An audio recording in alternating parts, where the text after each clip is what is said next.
जय श्री राम दोस्तों, स्वागत है आपका वीके जी ब्लॉग में। आज की कहानी यक्षिणी की कहानी है, जो कि एक डायन होती है। चलते हैं फिर आपकी कहानी की ओर। ये कहानी एक टिकट चेकर की है, जो कि रेलवे में काम करते थे। अब रेलवे में टिकट चेकर थे वो, तो एक दिन क्या हुआ उनके साथ, वो नाइट में एक बार अपनी शिफ्ट पे काम कर रहे थे, तो टिकट चेक कर रहे थे वो सबकी। अब डिब्बे में जाके एक एक करके सबकी टिकटें चेक कर रहे थे वो। तो लास्ट के डिब्बे में एक बाबा बैठे हुए थे, अघोरी बाबा, और उनके पास टिकट नहीं थी। अब अघोरी बाबा छुप के बैठे हुए थे, तो टीटी चेक करते हुए आगे बढ़े और लास्ट में वही बैठे हुए थे। उन्होंने बोला, बाबा टिकट कहाँ पर है?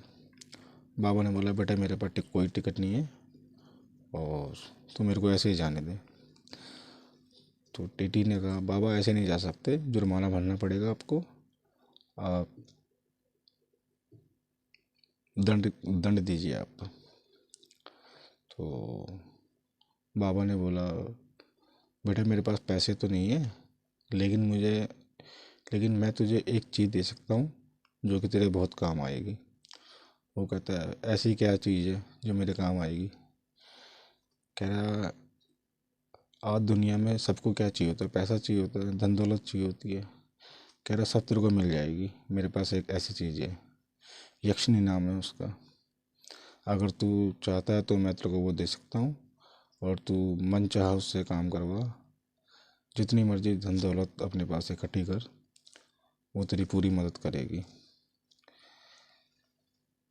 तो कहता है, कैसे मिलेगी मुझे वो? कहता है, मेरे स्थान पे आना पड़ेगा तेरे को, रात को, इस तारीख को रात को मेरे पास आ जाना, और मैं आपको यक्षिणी दे दूंगा। लेकिन मेरी कुछ शर्तें होंगी जो तेरे को माननी पड़ेंगी, और आज तूने मेरा भला करा है, अब मैं तेरा भला करूँगा, तो आ जाइयो। तो वो उसको एड्रेस वगैरह सबको दे देता है बाबा।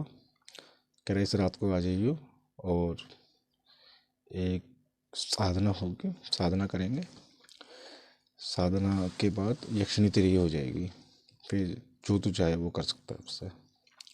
कहता, ठीक है सर, मैं आ जाता हूँ। फिर जिस भी दिन उनकी बात तय हुई थी, टीटी साहब जंगल में पहुँच गए और बाबा के पास जाकर बैठ गए।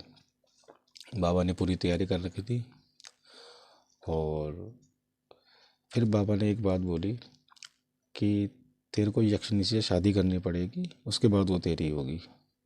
शादी करने के लिए तैयार है, लेकिन एक बात और है, वो सिर्फ तेरे को दिखाई देगी और किसी को नहीं देगी, इसलिए डर मत। सिर्फ तेरी शादी उससे होएगी, वो तेरे को ही दिखाई देगी, और जो वो बोलेगी सिर्फ तेरे को सुनाई देगा और किसी को नहीं देगा, तेरे अलावा उसको कोई नहीं देख सकेगा। कहता, बाबा मैं तैयार हूँ। अब वो अपनी साधना स्टार्ट करते हैं। कुछ देर पूजा करने के बाद बाबा मंत्र वंत्र फूंकते हैं, तो यक्षिणी आ जाती है। अब यक्षिणी इतनी सुंदर होती है कि टीटी साहब का मन आ जाता है। तो बाबा कहते हैं, शादी करने के लिए तैयार है? तो कहता, ठीक है। लेकिन यक्षिणी कहती है, मेरी 3 शर्तें हैं, अगर तुम वो पूरी कर सको तो मैं आपसे शादी करूँगी, नहीं तो नहीं करूँगी। अब टीटी साहब कहते हैं, मैं आपकी सारी शर्त मानने के लिए तैयार हूँ, आप शर्तें बताइए। अब यक्षिणी ने पहली शर्त ये रखी है कि मेरे को कभी छोड़ कर नहीं जाओगे, और दूसरी शर्त यह है कि अपनी अपनी वाइफ की तरह रखोगे मुझे, पत्नी की तरह रखोगे मुझे। तीसरी यह है कि मेरी कोई भी बात की काट नहीं करोगे और मेरे को अनदेखा नहीं करोगे। कहता है, मेरे को तुम्हारी तीनों बात मंजूर है, ठीक है मैं तैयार हूँ। अब ये बात तय हो जाती है। फिर कहती है, अगर तीनों बात मानने के लिए तैयार हो तो मैं आपसे शादी करने के लिए तैयार हूँ। वो शादी कर लेते हैं। अब यक्षिणी क्या होती है, वो किसी भी इंसान के बारे में आगे पीछे का सब कुछ जानती है। पिछला पास्ट क्या है, फ्यूचर क्या होने वाला, ये सब जानती है यक्षिणी। शक्तियाँ होती हैं उनके पास, जो वो चाहे कर सकती है। तो अब उनकी शादी हो जाती है, वो उसे अपने घर लेके जा रहा होता है। अब वो ये देखता है कि यक्षिनी वाकई में ही ये कुछ है शक्ति इसमें, ये चेक करना चाहिए। अब एक होटल था, वो होटल में जाके बैठ गया। वहाँ पर मैच चल रहा था, तो सब जुआ लगा रहे थे मैच के अंदर कि कौन सी टीम जीतेगी कौन सी हारेगी। तो उसने यक्षिनी से कहा कि बताओ कौन सी टीम जीतेगी। यक्षिनी ने उसके कान में कहा और बता दिया, और उसने भी जुआ खेल लिया, सट्टा लगा लिया उसने। आधे घंटे बाद जब टीम का आया रिजल्ट, तो उसकी टीम जीत चुकी थी और वो पैसे जीत चुका था। मतलब उसके आने के 1 घंटे के अंदर अंदर उसके पास पैसा आना शुरू हो गया। अब वो हो गया खुश कि ये तो वाकई में चमत्कार ही है। फिर वो अपने घर आ जाता है उसको लेके। उसकी वाइफ दरवाज़ा खोलती है, वो कहता है ये पैसे रखो और मैं 7 वाले रूम में जा रहा हूँ और वहाँ पर कोई नहीं आएगा, तुम भी मत आना और ना ही बच्चे। तो वाइफ कहती है ठीक है, शायद थक गए होंगे इस वजह से कह रहे हैं। वो अलग रूम में चला जाता है। अब 3-4 दिन तक जब हस्बैंड उसके साथ नहीं सोएगा, तो वाइफ ने बोला मुझसे कोई गलती हो गई है जो आप मेरे से बात नहीं कर रहे और साइड वाले रूम में जाके सो जाते हो, मुझसे कोई गलती होगी। तो कहता नहीं ऐसी कोई बात नहीं है। तो वाइफ सोचती है शायद ऐसी कुछ बात होगी। अब धीरे धीरे क्या होता है, उनके घर पे लोग आना शुरू हो जाते हैं, क्योंकि वो लोगों के बारे में जो आगे क्या होने वाला है वो सब बताने लग गए थे। तो बाबा बन गए थे वो एक तरह से। अब बहुत से लोग उनके पास आने लगे रोज, और फिर वो उनका हल बताते थे। यक्षिनी उनके कान में आके कहती थी और वो उनका हल बताते थे, और लोग उन्हें पैसे दे के जाते थे। ऐसा करते करते उसके पास बहुत पैसा हो गया, ज़मीन जायदाद पैसा बहुत इकट्ठा कर लिया उसने। लेकिन उसका लालच बढ़ता जा रहा था टीटी का। अब वो अपनी वाइफ की तरफ ध्यान नहीं देता था, बस यक्षिनी और वो दोनों आपस में ही रहा करते थे, क्योंकि वो दिखती सिर्फ खाली उसी आदमी को थी और किसी को नहीं दिख सकती थी। ना दिख सकती थी और ना ही किसी को सुनाई दे सकती थी। अब जैसे तैसे दिन कटने लग गए। अब जो आदमी था वो उसका अपने बच्चों की तरफ से भी ध्यान हट गया था। एक दिन ये होता है कि सभा बैठी होती है, और जो भी लोग बैठे हुए थे अपने सवाल लेके आते हैं, पूछते हैं। तो लालच बढ़ा दिया उसने। उसने फीस बढ़ा दी अपनी, कि मैं एक सवाल के इतने पैसे लूँगा, 40,000 50,000, उसने एक रेट रख दिया। अब लालच बढ़ता जा रहा था उसका। तो एक आदमी उनमें से बैठा हुआ था। उस आदमी से कुछ उनकी कहा सुनी होगी, तो उनमें बहस हो गई कि तुम ढोंगी बाबा हो, तुम्हें कुछ नहीं पता ये वो। तो यक्षिनी ने उसके कान में आके कुछ कहना चाहा, लेकिन उस टीटी ने पहली बार उसका मुंह हटा दिया साइड में, और उस आदमी से वो बात करने लग गया, उसको अनसुना कर दिया उसने। अब यक्षिनी ने वचन लिया था कि मेरे को कभी अनसुना नहीं करोगे, लेकिन उसने उसको अनसुना कर दिया उस दिन। अब उस आदमी से उनकी बहस ख़त्म हो गई, लोग बाग सब चले गए, कह रहे आज के बाद तुम्हारे यहाँ कोई नहीं आएगा। उसके बाद से लोग बाग वहाँ आना बंद हो गए। अब उसकी इनकम जो सोर्स थी सब बंद हो गया। यक्षिनी ने उसके कान में जो जो भी बोलती थी सब बोलना बंद कर दिया।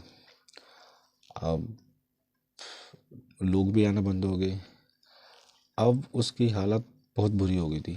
वो अपने एक कमरे में बंद रहता था और शराब पीता रहता था पूरे दिन।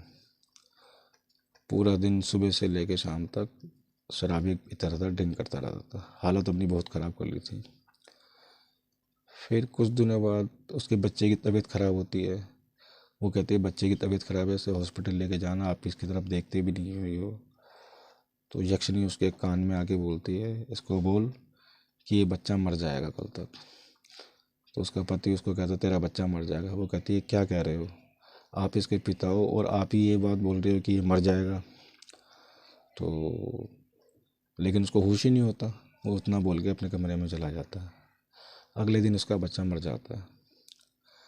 अब जब सब इकट्ठा हो जाते हैं, उसका अंतिम क्रिया करनी होती है, तो सब कहते हैं इनके हस्बैंड को बुलाइए, वो उसको अग्नि देंगे।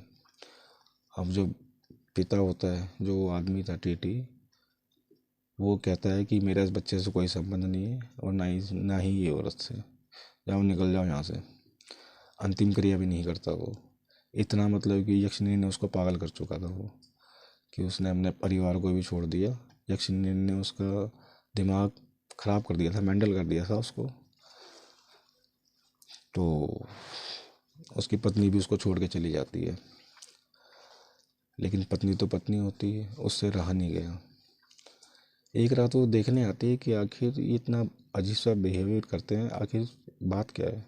एक दिन वो रात को जाती है, खिड़की में से झांक के देखती है कमरे में, तो वो किसी से बात कर रहे होते हैं, लेकिन सामने कोई नहीं था। तो उनकी कुछ हरकतें देख के उन्हें सब पता लग जाता है कि ये किसी आत्मा के वश में है। अब ये बात वो अपने घर पे बताती है। अब घर वालों ने उसको राय दी। एक एक उनके गांव में कोई पंडित थे पुराने, तो सब बातें जाके उनके बताई उन्होंने कि पंडित जी ऐसे ऐसी बात है। ऐसे ऐसे लोग भी आते थे, ये सबको अपना सबके आगे का और पीछे का सब कुछ बताते थे। तो बीच में सब कुछ बंद हो गया। उसके बाद ये ऐसे हो गया, अजीब हरकतें, आपस में ही बोलते रहते हैं, किसी से बात करते रहते हैं। पंडित जी ने ध्यान लगाया। अब उन्होंने ध्यान लगा के उनको सब पता चल गया कि बात क्या है। अब पंडित जी ने बोला कि यक्षिणी से शादी करी है उसने, और पैसों के चक्कर में लालच आ गया था उसको। और पंडित जी सब बात बताते हैं कि ऐसा ऐसा हुआ उनके साथ। अब सिर्फ आप ही हो जो उनको मौत के मुंह से निकाल सकती हो। उसकी वाइफ को कहा। वो कहती है मुझे कुछ भी करना पड़े, मैं सब कुछ करूँगी, आप बस मेरे पति को बचाइए, बताइए मुझे क्या करना पड़ेगा। कह रहा है यक्षिणी बहुत ताकतवर होती है और इसे सिर्फ एक ही भगवान मार सकते हैं, और वो है नरसिम्हा भगवान, जो कि विष्णु के अवतार है। सिर्फ वही एक भगवान है जो आपके हस्बैंड को बचा सकते हैं। अब वो कहते हैं जैसे जैसे मैं कहूँ आपको वही करना पड़ेगा और आपके पति को बचा लेंगे हम। तो वो कुछ कुछ चीज़ें बताते हैं उनको कि ये जाके करना पड़ेगा। सबसे पहले तो आपके रूम में जाके जो भगवान जी की प्रतिमा जो होती है, मूर्ति, उसे स्थापित करनी पड़ेगी। उसके बाद उसकी जो अग्नि होती है वो उसी से होगी भस्म। तो आप ये काम करिए और आप जाइए, रात के टाइम पे जाना और ये क्रिया शुरू कर देना। तो उसकी वाइफ यही करती है, वो घर पे जाती है, उसके हस्बैंड दरवाज़े खोलते हैं तो उससे बातचीत करती है वो, और बैठते हैं। और जैसे ही वो प्रतिमा स्टार्ट करती है, घर में हलचल स्टार्ट हो जाती है। सामान वामान इधर से गिरना, उधर से गिरना, ये सामान फेंक रही है, वो सामान फेंक रही है, वो चीखती है। अब जो हस्बैंड जो थे ना, वो उनको वश में कर रखी थी उसके हस्बैंड को कान के द्वारा। वो उसके कान में चीखती थी और कान में ही बोलती थी। तो उसका जो मेन जो चीज़ था जो उसको वश में किया था उसके हस्बैंड का, वो कान के द्वारा वश में करा था। वो उसके कान में बोलती थी, चीखती थी, जो भी बोलती थी वो करता था। तो जैसे ही वो चीखना स्टार्ट करती है, उसके हस्बैंड की हालत ख़राब हो जाती है। वो कहता है वो बहुत तेज चिल्ला रही है, मुझे कह रही है इसको भगा दे यहाँ से, अपनी पत्नी को। तो मेरे से दर्द सहन नहीं हो रहा, मेरे कानों में दर्द हो रहा, बहुत तेज चिल्ला रही है वो, कुछ करो तुम वरना मैं मर जाऊंगा, बहुत तेज चिल्ला रही है वो। अब उसकी जो बीवी थी वो जल्दी से अपनी क्रिया स्टार्ट करती है और कहती है बस कुछ देर और। उसके बाद तो पंडित जी ने एक मंत्र बताया था कि अपने हस्बैंड के कान में ये मंत्र बोल देना, फिर वो उसको सुनाई नहीं देगी। तो कहता है ठीक है, दिखाई देगी लेकिन उसको सुनाई नहीं देगी। तो उसकी पत्नी जल्दी से उसके पास जाती है, उसके कान में एक मंत्र बोलती है। मंत्र बोलते ही उसको जो थी वो डायन जो थी चुड़ैल यक्षिणी, उसकी आवाज़ आना बंद हो जाती है। वो चीखती रहती है लेकिन उसको आवाज़ नहीं आती। कह रहा मेरे को अब कोई आवाज़ नहीं आती, नहीं आ रही मेरे को। तो यक्षिणी बहुत ज़्यादा गुस्से में आ जाती है। वो कहती है अब मैं तेरे को नहीं छोड़ूंगी। अब वो उस पर अटैक कर देती है, उसको मारना शुरू कर देती है। उसके ऊपर चढ़ के उसका गला दबाना शुरू कर देती है कि अब मैं तेरे को नहीं छोड़ूंगी। तब उसकी वाइफ कहती है अपने हस्बैंड को कि वो कहाँ पर है इस वक्त। तो वो कहता है कि वो मेरे ऊपर ही है और मेरा गला दबा रखा उसने। तो वो कहती है एक काम करो, तुम उसको धक्का दे के साइड में फेंको और मेरे को बताओ वो कहाँ पर है। तो वो उसको धक्का मारता है, वो उसको नीचे फेंक देता है ज़मीन पे।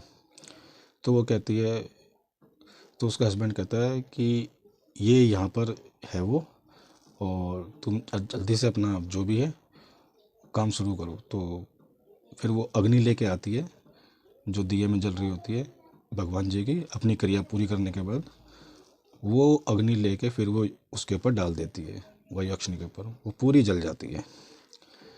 तो इस तरह से यक्षिणी का अंत होता है। तो ये कहानी आपको कैसे लगी?